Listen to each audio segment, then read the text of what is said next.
Awesome. So welcome to our February Latino Talks. And this episode is extremely important because we are celebrating Black History Month. Black History Month is an opportunity to be reminded of the beautiful, complex, multi-layered, and diverse nature of Black experience in the United States. Afro-Latinos with their unique voices and perspectives are an essential and vibrant group, and their unique voices and perspectives are an essential and vibrant group in the makeup of the Hispanic and Black American identity. With 25% of Latinos identifying as Afro-Latino, there is no doubt la Afro-Latinidad está presente. Woo! From writers to social innovators, from performers to musicians, from cultural icons to scholars. I mean, who doesn't know Celia Cruz, right? Mm-hmm.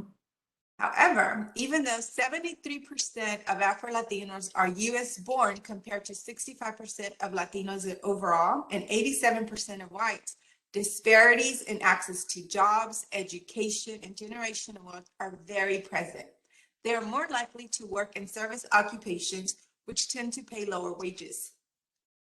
In addition to learning and speaking about that journey, we're also going to learn from Austra about the Garufina people who are descendants of enslaved African people who intermarried with the island's indigenous Arawak people. And the language is a mix of the Arakan language and Vincentian Creole. So a lot of interesting stuff. The Garufina were exiled in 1797 because they have formed maroon communities in the hills of St. Vincent, making them a threat to British colonists. They later moved to coastal communities in Belize, Nicaragua, and Guatemala, where they are again living under colonial rule by the British and the Spaniards. So there's a lot of exile, a lot of opportunity for us to talk about that journey and what we're doing today to preserve some of that heritage and roots. Thank you, ladies. Welcome. Now, I am going to allow Daphne and Austra to just take the time to introduce themselves so you get to know a little bit more of who they are from them. So, Daphne, would you like to kick us off? I sure do. My name is Daphne Gilbert. I am a lead channel manager for AT&T. I've been in the industry for 25 years now, since graduating from FIU in Miami, Florida. And I have been with AT&T for 20 years. So that's a bit of my background. I'll hand it off to Austra. Hi, everyone. My name is Austra Zapata. I am the Assistant Director of an organization called Lumalali, Limu, which means the voice of Limon, which is our native town in Honduras. And I've been in the immigration legal field for almost 20 years now. And I'm a mommy of 3. I have a master's degree in social work, and I'm very happy to be with you all. Thank you, ladies. Daphne, do you want to give us a little bit of background about your culture, where the Afro-Latino meets, so that people know how diverse our Afro-Latino cultures are, our heritage, and where that ethnic background comes from? Absolutely. My parents are from Tegucigalpa, if I said that right, Honduras. And my dad is from, that's my mom, and my dad is from the British island off the coast of Honduras called Rotan. So that's a bit of my background. However, I was born here in the States, in Miami, Florida. Awesome. So, you know, I love that you mentioned Miami, Florida, because when I was doing research about Afro-Latinos, 23% are located in New York, 13% in California, and 12% in Florida. So these are just fun facts to share, right? And, you know, where are our Afro-Latinos located at? I'm sure that a lot of us kind of understood that New York, right? That's where a lot of that immigration first started to. And that's where the mixture started, right? But now that we've shared our background, and I did not know both of you were from Honduran background, so yeah. I know. I was born in Tegucigalpa, actually. Nice. That's pretty cool. But, you know, Daphne, you shared that today's topic was very important to you. It was near and dear to your heart because you've had some life experience that you attribute were a little bit different from others because you are Afro-Latino. Which one of those experiences stands out? And what would you like to tell your audience about how you were able to just persevere and move past that? Well, my parents migrated over in 1968, and you know, they had grade school level education. So we were here in the US, and we didn't grow up well off. We were considered middle class because we did have a home, but we were still struggling financially. Given the two parents that come over and they're working 9 to 5, and my mom was at $8 an hour. She started $3 an hour with the grocery store, Pantry Pride, if that rings a bell. And then ended up 30 years later only at $8 an hour, and my dad the same range. So they also experienced a significant pay gap because 30 years with a company and the highest you can get paid is $8. That was not fair, you know, to my mother or my father. But we grew up, it was 5 of us, and we had to share a 2-bedroom home. And, you know, we had to alternate on using the bed. So 3 nights a week, I would be, you know, get to sleep on the bed, and 4 nights a week, we would have a pallet on the floor. So, and then there was times where our water and our light was cut off. You know, obviously we had significant financial troubles, but our parents still were able to raise us and get us to school fully clothed and fed. There were times we didn't have food. We had to wait till my mom get home to even eat dinner. So there was a significant gap from lunch to until my mother got home. So I decided, you know, to use that platform that my school had for us, and ended up doing the morning announcements. And I remember someone saying, "Oh, you have an accent," and I was like, "Oh yes, you know, my parents are Honduran." So it was a learning experience for me to transition my home accent to school. So I get to school and I try to speak like, you know, regular, and they're like, "No, you're from Honduras." So that's also a time that I had to embrace my culture. So I did the morning announcements. I was class vice president. I, you know, went to state track and field. We excelled there. And then I received a significant award that's a kind of a big deal down in Miami called Silver Knight. So that got me 2 scholarships. And the 2 scholarships that I had to choose from one was for track and field with Alabama State University, and then there was University of Miami. Obviously, I don't know anything about leaving the state of Florida at the time, you know, so I'm like, I don't know what Alabama is. All I hear about is in the history books, and it doesn't sound good. So I'm going to stay in my comfort zone, and I went to University of Miami. And there I was, you know, I transferred to FIU, and I was able to graduate from college. Both sides of my family, I was the first graduate from college. So I took that and I elevated from there, and I got into AT&T, and I've elevated within this company 5 times since. And there were times that I was missed over for a particular opportunity, but I just keep moving, and that's where I am today. I'm a lead channel manager, and I'm very happy. Well, first of all, congratulations, because I cannot imagine the struggles, and, you know, like you mentioned, you know, having to share a bed, and it's having to have time of rotation. You know, those are definitely hard times, but look where you're at now. So congratulations on that. Thank you. To prove again that perseverance can really, really help us through.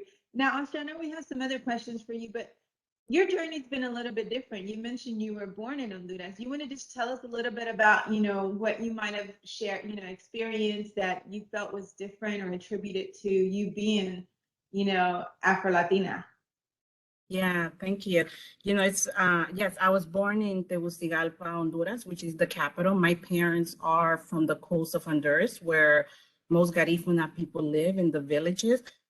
Roatan is actually the place where the Garifunas arrive to Honduras, which was colonized by the British. That's why people from Roatan speak English and they have English names versus people who live in the main island. We have more Hispanic names, you know. So that's a little bit of the difference. You know, my dad played soccer professionally. He went to the World Cup in 1982. So a few years ago, I had a conversation, actually, with one of my cousins, and I used to tell them, you know, I never experienced like racism or anything like that until I came to the United States. Like, what is that? You know, I was treated very normal. And you used to live in New Orleans. Was that a different experience from Texas? Because I can tell you, Texas is a whole different country. Right, absolutely. Being born and raised here. And, right, and you know, but then I realized that we were treated a little bit different because, you know, my dad was pretty popular in the country, you know, so he had some type of status. So it wasn't, you know, the color of our skin that made us, you know, that why we didn't experience certain things that other people experiences from like the village, for instance. But yeah, was raised in Tegucigalpa, very Latina, moved later to New Orleans. But there's a large concentration of Honduras people also living in New Orleans, and Garifuna people living in New Orleans as well. Now, and tell me a little bit more about Garufina and, you know, what you do to continue to preserve the culture. I know within your work, not only in the immigration legal field, but you also do work just for your culture. I mean, the organization alone is, you know, where you're working on that to preserve it. What are some of the things you're doing? And how can other people, you know, obtain some additional knowledge and attend events if there's any? Right. And, you know, my job collides, the immigration world collides. Unfortunately, Central America, there's been a lot of crime and there's been a lot of immigration of a lot of people from the entire country to the United States over the last few years. But the Garifuna people have also migrated. We have had an extra struggle, right? The Garifuna people, like you mentioned earlier, were exiled from St. Vincent to the coast of Central America, Belize, Nicaragua, Guatemala, Honduras. And now, you know, but we were exiled to a beautiful place, you know, to the most beautiful parts of Honduras, which is our, where the beaches are and, you know, it's beautiful, beautiful towns and beautiful cities. And now a lot of the Garifunas in those small towns are being exiled because they want to build resorts and they want to build vacations. And so the Garifuna people have lost a lot of land, little by little, little by little. And once again, we're being exiled from our land. And a lot of us have migrated to the United States. And so we have a large concentration of Garifuna people here in Houston, New Orleans, New York, California, Florida as well.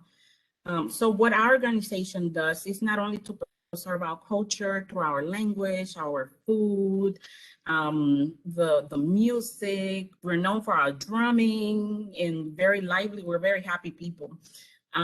But also is to help our people acculturate to the U.S. culture, you know, and navigate the system, because we're from villages, we're from small villages, and you come to a city like Houston, Texas, with 6 highways, and it can be pretty overwhelming. So we've been working with our families, you know, with basic needs, but also doing community events where our children can taste our foods, can listen to the music, can learn about, you know, empowering women. And, you know, my kids, they all know my food, they recognize the language, and they know about the Garifuna culture, because we don't want to lose who we are.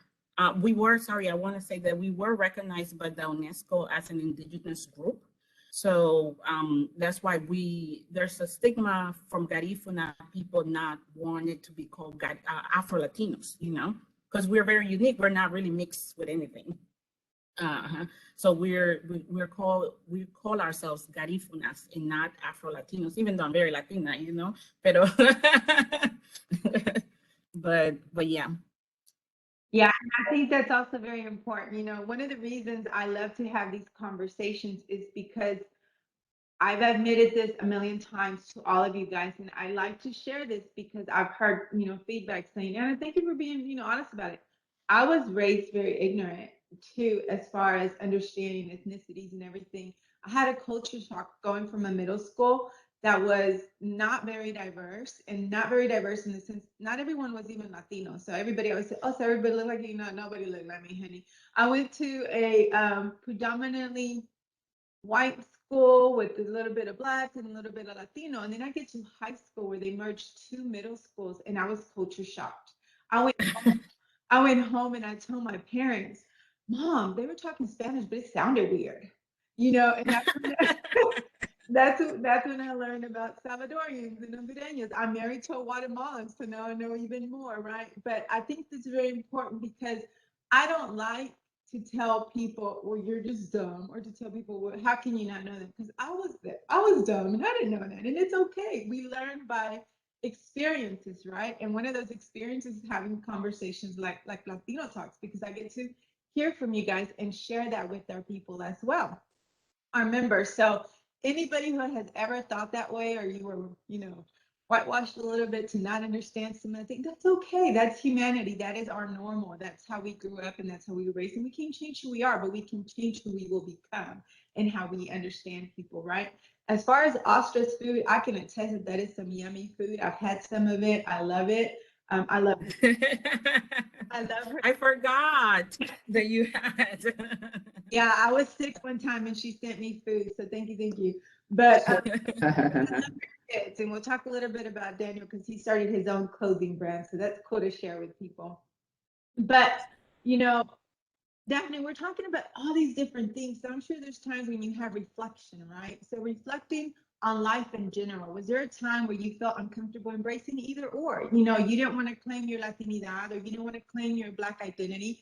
There's always a reason why. Can you share with us something like that and why that happened? Absolutely. When I was younger, yes, I had instances where I was, I don't know what I am, like you mentioned, but older, I absolutely am very confident now. But when I was younger, a couple of things lining up to me embracing my culture. I I told you about the morning announcements where I had to kind of balance my accent. It's totally different when I get in front of my parents and around my family. You hear my accent like you hear Austra's today, It's mine. It's not going anywhere. But yeah, so I had the experience when I was younger. My sister and we would clean the house. And when we were cleaning the house, I was about 10, she was about 15. And we're cleaning the house and we're listening to pop music on the radio. Then in Miami, we didn't have a urban station, I'll say urban, radio station. So we would listen to Power 96, which had like Cyndi Lauper, Whitney Houston, Janet Jackson, Michael Jackson. That's what we were dancing and cleaning the house to. And I'm lining it up to say, my brother gets home and he says, we don't listen to this kind of music. And we already knew our music was soca. Austra, you're very familiar. That's our number one. And then on the Spanish side, it's,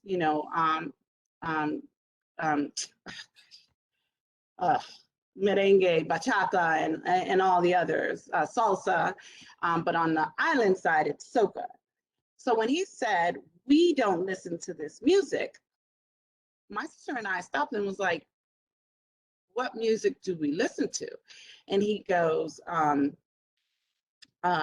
hip hop. Now, that was 19 maybe 80.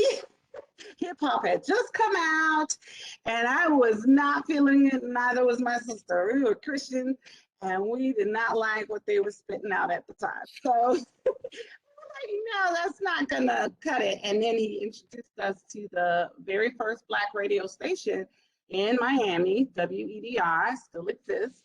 And, you know, it was Run DMC and LL Cool J. And we were just like, yeah, we're not feeling that. We're going to stick with our pop music. But then I went on to say, what do you mean by we don't listen to that? He said, Black people. I said, we're Black? That's how clueless I was. And my mom really did not. She made us think Hispanic was a race, like, you know, like the ethnic background, not realizing that there's two different things. Okay, yes, I'm Black, but yet I'm Hispanic.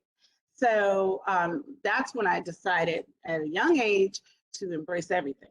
You know, I want to learn my baleadas that Austra cooks and eats. And I want to learn the food. We had it in our home.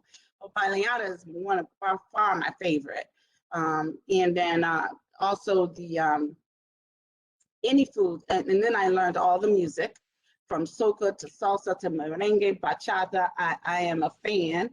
And also hip hop. You know, I didn't want to be excluded if I'm at a party and everybody's singing the song and I don't know what they're singing.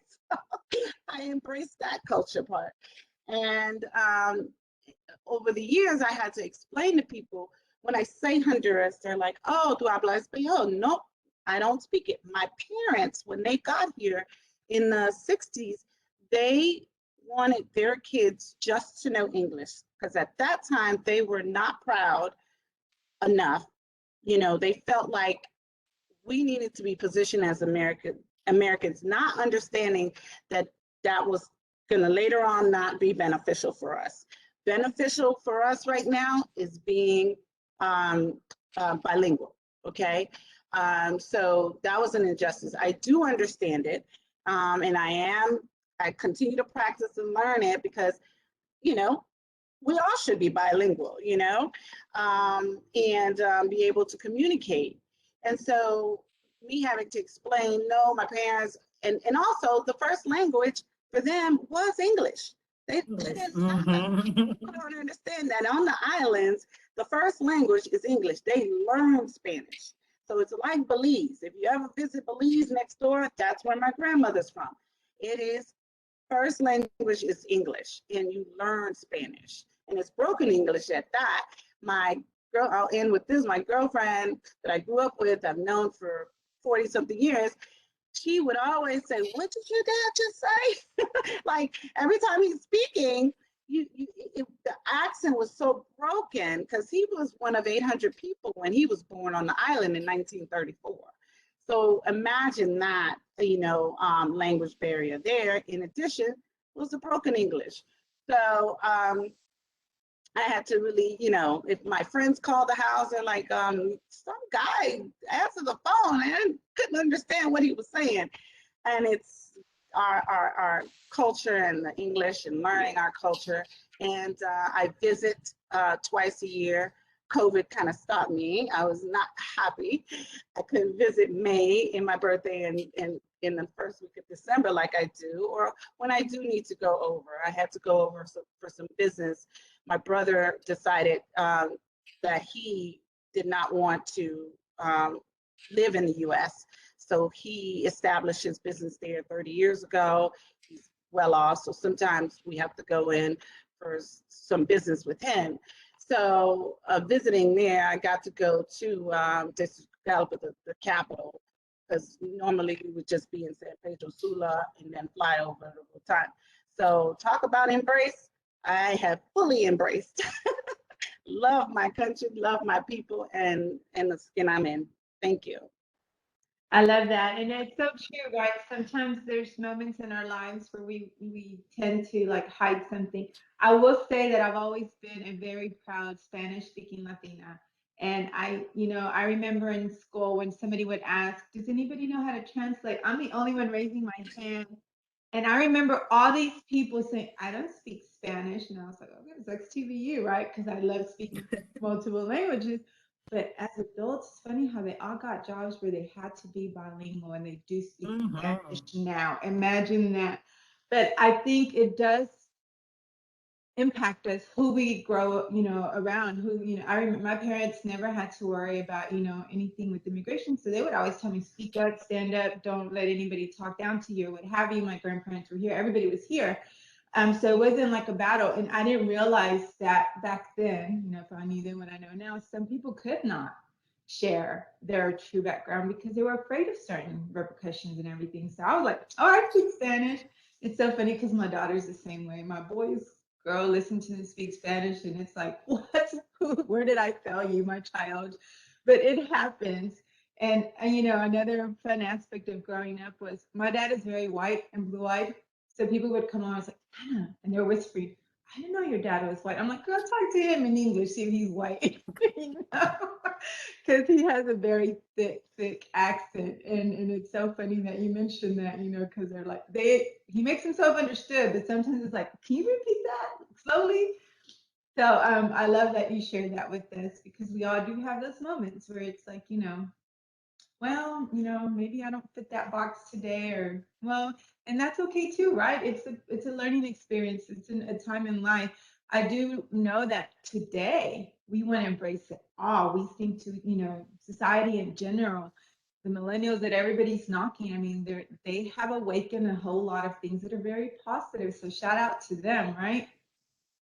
Now, moving on, Austra, when you think about, being a Black Latina, and how the world perceives you, is there an experience that stands out where you felt the need to truly educate others on it? Education is key, right, to being able to address people.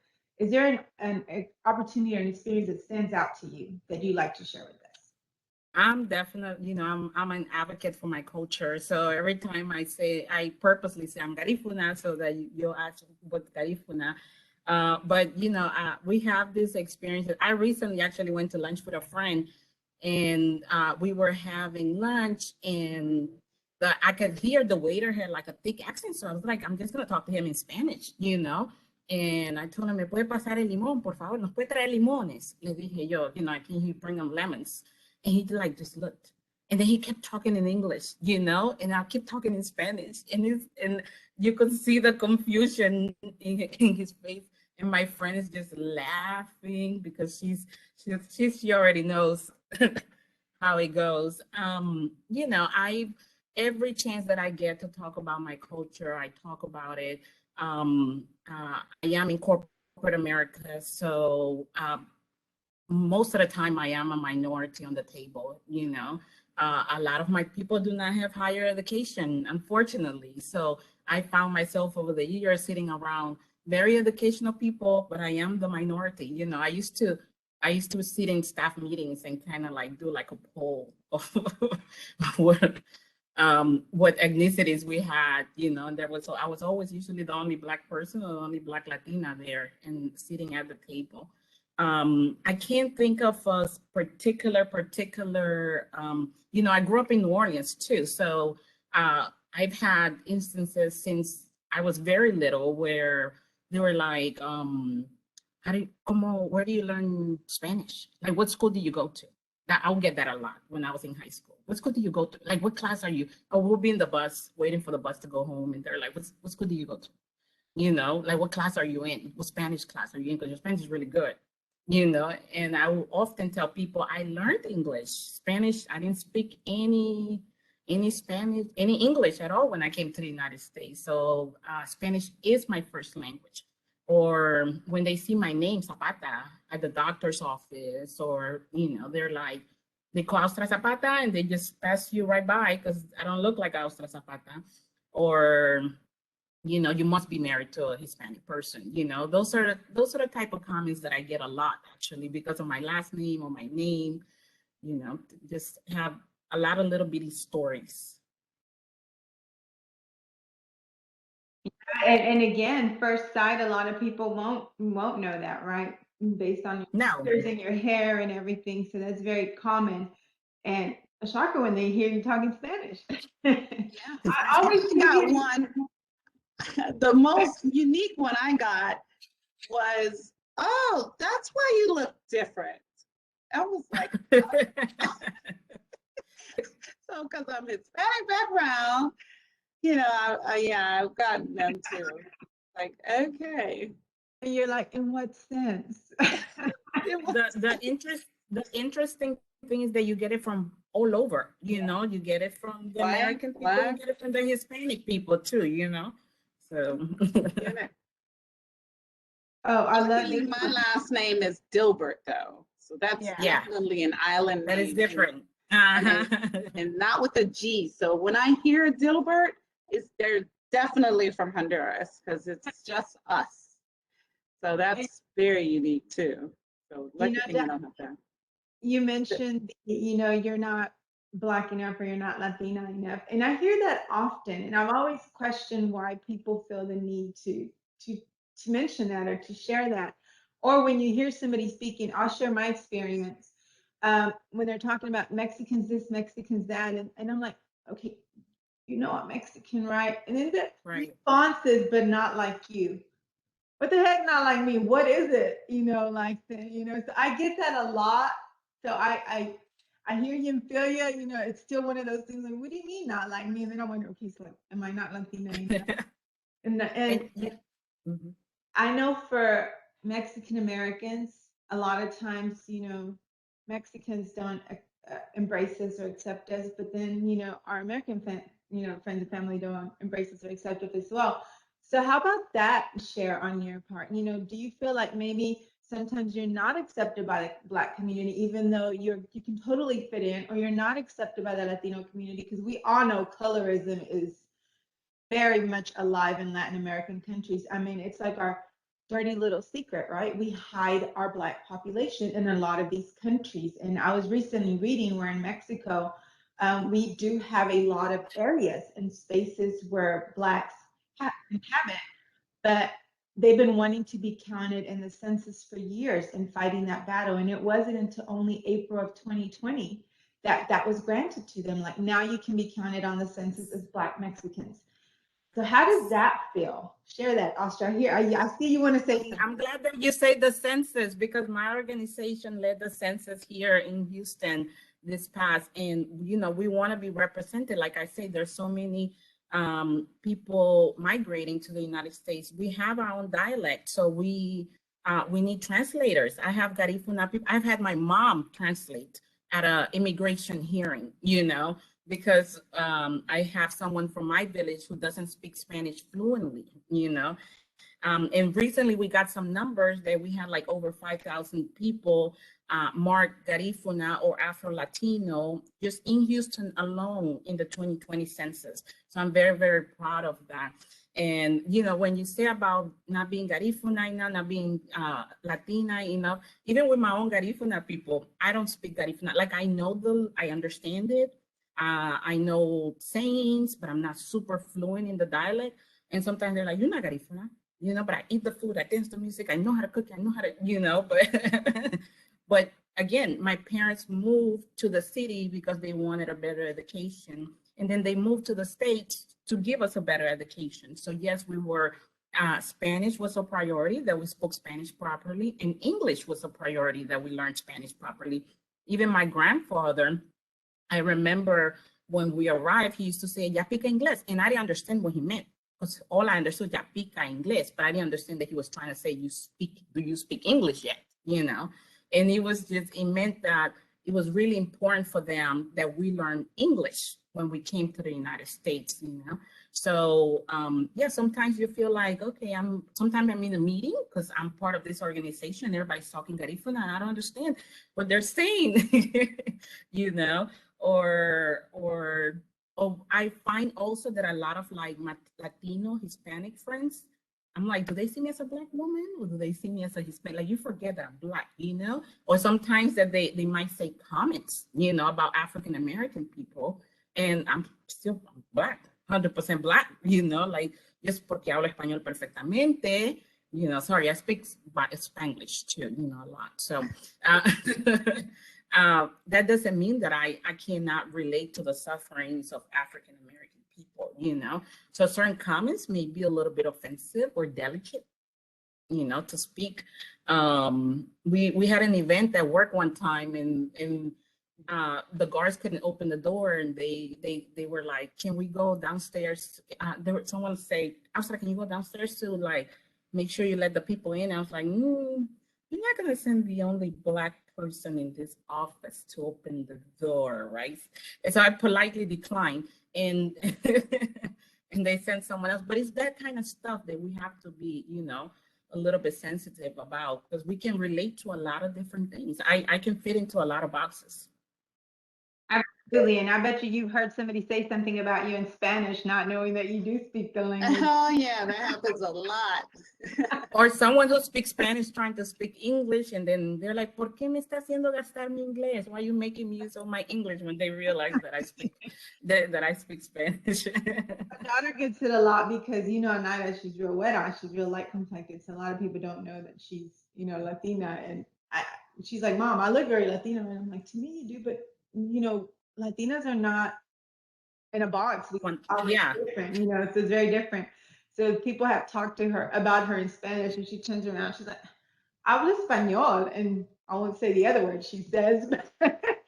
I'm so glad that I taught him that. And I see Jose's comment on here. He says his son has been marked absent from school because he doesn't fit the Hispanic image. I guess with the last name Rodriguez, you have to look a certain way. And so, Jose, how many times do you have to battle that one, right? So, it's just another fun fact that's not so fun for us. You guys hear it and it does make us laugh and everything, but it's not funny at the end of the day when we have to deal with it, right? And we have to experience it. And it's like, why do we consistently have to fight this battle? I'm sure is a question we often ask. We are at, getting closer to the Q&A session. So I am going to ask this question on here, Austra, that's for you, because you did mention that Afro-Latina is not preferred and that you used a different term. Can you repeat it slowly and translate what it means in English? And now I know it doesn't really mean anything in English, but can you just translate what it means and what the identity of Garifuna means?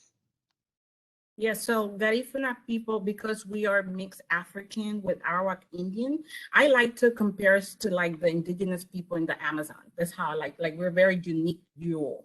We're not mixed Afro-Latino, you're mixed Black with Hispanic. So you're mixed, you're biracial.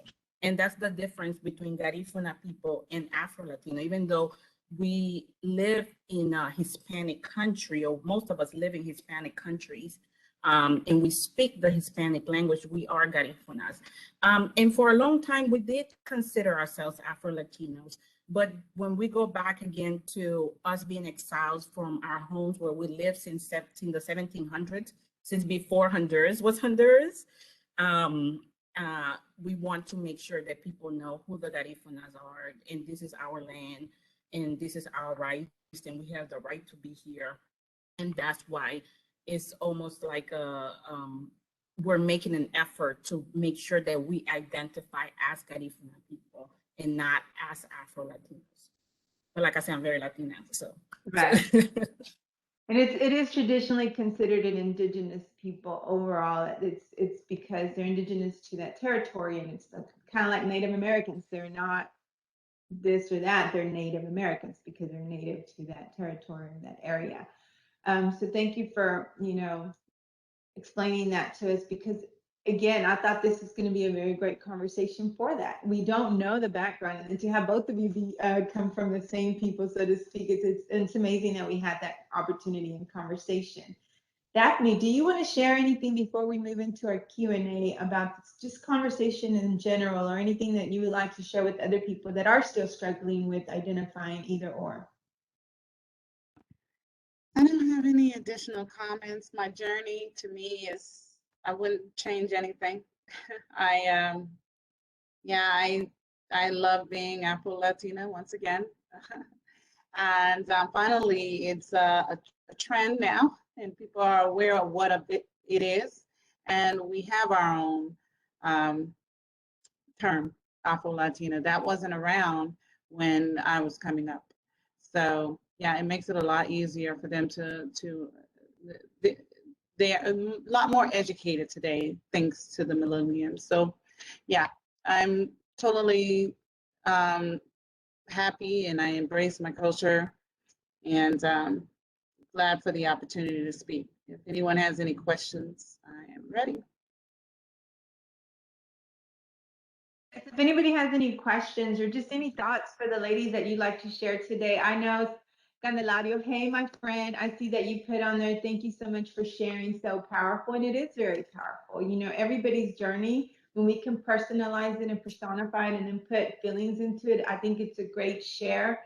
It's also very educational for myself as well. I would have never known, you know, that we don't use Afro Latina for, you know, all of our what we would consider Black Latinos, right? So that's great insights, and it's something like I explained earlier, I love learning because I use it later in life. I will say that the food is totally amazing. So I don't know, maybe we'll have to have an event where Austra cooks for us. Everybody come be here. But lots of great information. Anybody else have any questions for these ladies that you'd like to ask?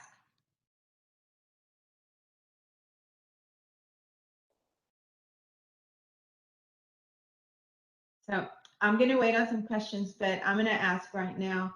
Austra, you mentioned that you have totally educated your children on your heritage and them understanding their culture background, their ethnic background, everything that, you know, is them, and showing them the food, the dances, or anything. What advice would you have for parents that are, you know, out there trying to preserve this, and why is it so important to continue to preserve these things? And, you know, it comes back to education and just teach them the everyday little things, you know, make it part of your menu. Say the little sayings or words in your own language, you know, or your own culture, things that you grew up, that your parents were saying. It's just very important for all of us not to lose who we are and the culture. I took my girls for the first time to Honduras this past summer, and they absolutely loved it. They loved the food. They needed to be in a village. They needed to, you know, my girls also swim in in the local swim team, and they were able to swim in the ocean, you know, for the first time, and that is not Galveston. But, you know, just embracing the culture and connecting to the culture, that's really important. And we all have, you know, we all have culture. We all grew up with things that our parents taught us, and just passing down those customs are, to me, is very, very important. When we came back from Honduras, you know, school started a little bit after, and my youngest daughter, Emma, said that the teacher say something about yourself, introduce yourself. And she said, my name is Emma. Her middle name is Nuwani, which is our dialect. It means my soul. And my name is Emma Nuwani, and I'm Garufina, you know. And again, so that the teacher was like, so what is that? And she's 10 years old, you know, and I don't know how to explain it, but but it did cause curiosity. You know, I've also had teachers as staffer where my kids go to school ask me, hey, can you give me more information about the culture so I can teach in my social studies class? So I think it's important. Very, I can add to that, Anna. Absolutely. We actually have that question in our chat here. It says, if you guys can share any advice on parenting, because we have a brand new mom. Hey, Doris. A brand new mom, and her baby she's Latina, and the baby's dad is Black. So, you know, how do we do that? So, Daphne, I know you have some stuff to share with us on Yes. That. So, in my journey, my daughter is, she's going to be 30 years old this year. And I remember when she was young, you know, I had to educate her on a different, you know, everything, because her dad is also African-American. So she's been embracing it since she was young. And let me tell you a story really quickly. When we moved from Miami to Atlanta, Georgia, she was 5 years old. And I took her to her baby shower, and it was a mixed crowd, white and Black. And she said, so they started to ask her questions, you know, in the little pockets of circles of discussion you get at baby showers. Some of the Caucasian, I have to preface this, teachers asked her, So you're new here in the city. How do you like your new school?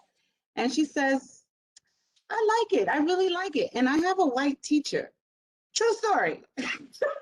My mouth fell open. I was like so embarrassed. And they were like, that's when the topic of conversation started on race and how you need to teach your kids. Because I didn't realize coming from South Florida that she had never had a white teacher, let alone white Caucasian classmates. It was all diverse except with the Caucasian culture. And here I am thinking she can just, just yell in, just, yeah. No, you have to sit down and talk to them. She didn't say anything wrong. She just was impressed that she had a white teacher. She never had that before.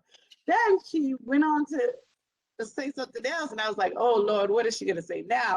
They asked her if she knew she was in on the conversation of race and she was listening. And they asked her if she missed her family. So she decided to say yes. And they're not your color and they're not my color. They're the color in between. I fell out. Everyone was like laughing and they were like, that is so cute. And it was so true. And I never realized. I was like, okay, that's another thing I need to talk to her about. And so she's always embraced her culture. She knows how to dance to soca. So when she goes to parties and they switch from urban music, hip hop, to soca and Jamaican reggae, she's getting down, she's salsa and everything. And it's because I wanted her to know this is our background, and she needed to learn. So she's been embracing it since she was 5. So yeah, you start them young because they're gonna get that a lot. Yeah. I love it, and it's so true. Don't you love the honesty in kids? Yeah. Our kids, Austra's and I, were very blessed that they went to Stafford because that school is the melting pot. It's got everything in there. It's got all the Asians. That my kids know that Indians are from Asia, whereas some people don't know. They think Indians are separate from Asians. So we love that, and the food itself. I mean, we have some of the best restaurants around here. So that's one way to inject culture. We can all talk about culture through food. And I say that on a lot of Latino talks, and people are like, man, she's really into food. Yes, I'm a foodie, guys. And I absolutely love it. And I love the fact that you said that. You know, I remember one time my husband took my son to the store, and the lady goes, oh, so what school are you in? He shares and everything. She goes, oh, my nephew's in that class, or somebody was in that class. And then she asked my son, oh yeah, I know him. He's in my class. And she goes, what does he look like? My son's like, black like you, and he just pointed it out so naturally, and I was like, okay, we need to talk about how you address these things. But kids are honest, they say it like, because she wasn't believing him, and he was like, oh yeah, he's in my class, and he sits here, whatever, blah blah blah. And then she goes, oh, what does he look like?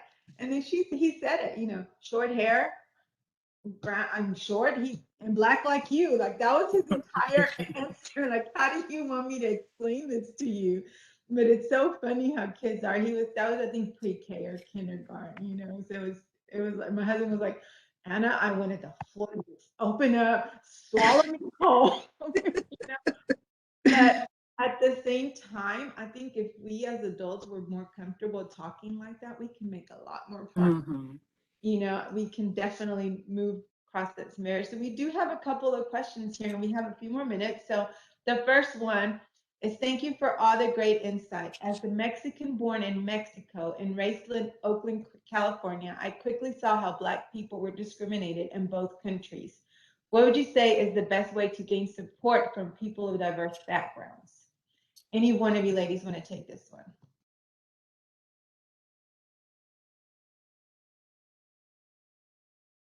Daphne, go ahead. I think she's muted. No, you can go. You can go, Austra. So what did it say? Support from where, Anna? Just from diverse backgrounds. So how can we, see past the color and see the people? Just be open-minded. I will say open-minded, have conversations like this one, education, don't assume, you know.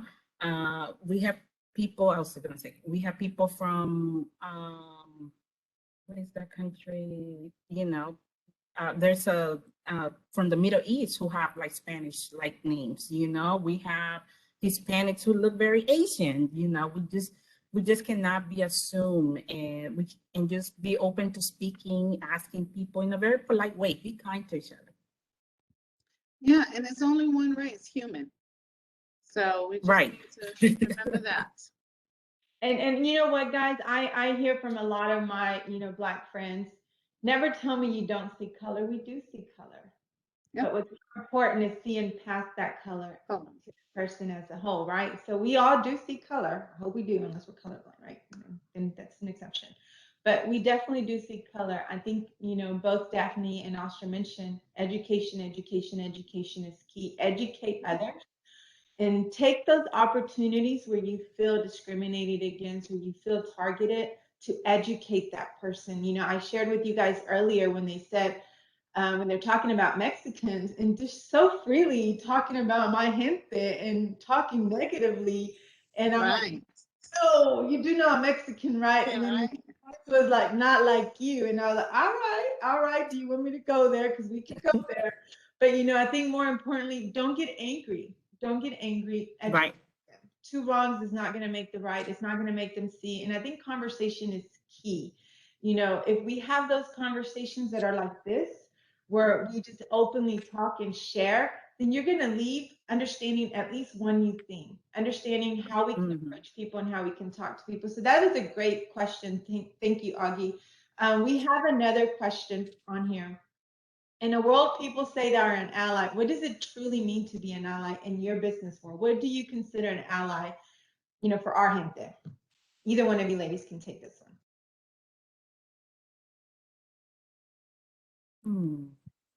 That's a go ahead, Austra, while I think on that one.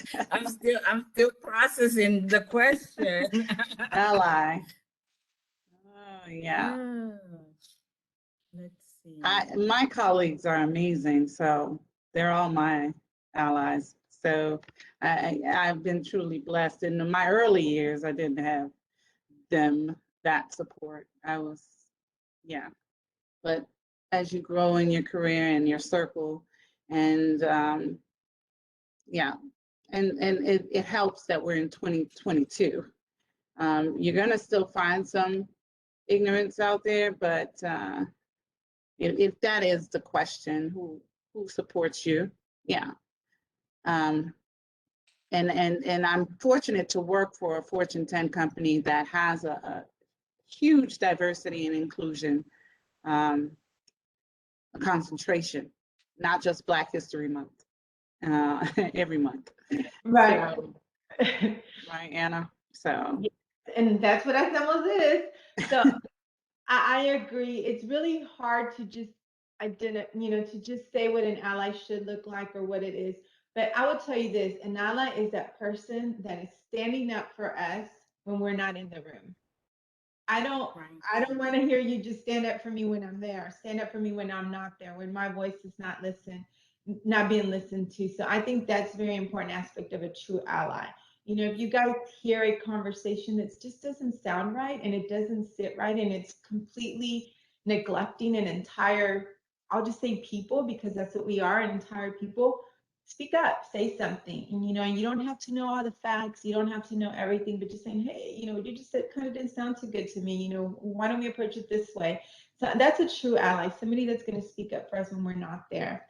And now we have another great question from Tiffany, and I think this is the best question to close with, but what is the one thing you most wish you could see or hear from your white colleagues? They don't face the same, she says, we don't face the same obstacles and experiences. But what's the one thing we wish you could hear from them? And thank you, Tiffany, great question to close with. I would say I hear you. I understand you. I can relate. I think we all can relate to so many things. We all women in different, a lot of us are Latina women, we have more similarities than we have differences. I say that all the time, let's embrace each other. And like you say, support each other. Not just from white people, but, you know, from white Hispanics, from Asians, you know, we have to just embrace each other, respect each other, and just be mindful, you know, be mindful of comments, be mindful of their thoughts, how you're going to come across, of how someone is going to perceive something that you're going to say, of different cultural backgrounds or different backgrounds, financial backgrounds, educational backgrounds, you know. I talk to everybody, doesn't matter, you know. And my kids are like, do you know them? And I'm like, nope, never met them in my life, you know. And just treating people with respect, you know. Yeah. I'm having a long conversation with someone at the grocery store, and they think I know them, and I never met them before, you know. And just yeah, just embrace each other, embrace, you know, who we are. Thank you. And just to add quickly, Tiffany is my one. I love working with her. That's my colleague. So yeah, we talk about it very open, and if they can just be open with it, and that's and represent us when we're not in the room, which I'm sure she does. So, so yeah, that's what I would say. Just be an ally when we're not in the room, as Anna, explained. But yeah, I wish we had more time. I have one story with my daughter really quickly. I think I can get it out in 30 seconds. My daughter, in 2011, graduated from high school in Tampa, Florida, which is a very white and Black city. And she was invited to like 2 different parties. And I said to her, she's like, yeah, I got to go to she said it another way, but for purposes of this call, I'll say the urban party. And then she said, and then I had the preppy girls party. And I was like, so what's the preppy girls? And she's, explained that's the Caucasian party. And I said, okay, that doesn't make sense. You guys are all friends. They just had her 18th birthday party, and it was a completely diverse crowd. So I didn't understand. She's like, no, they separate.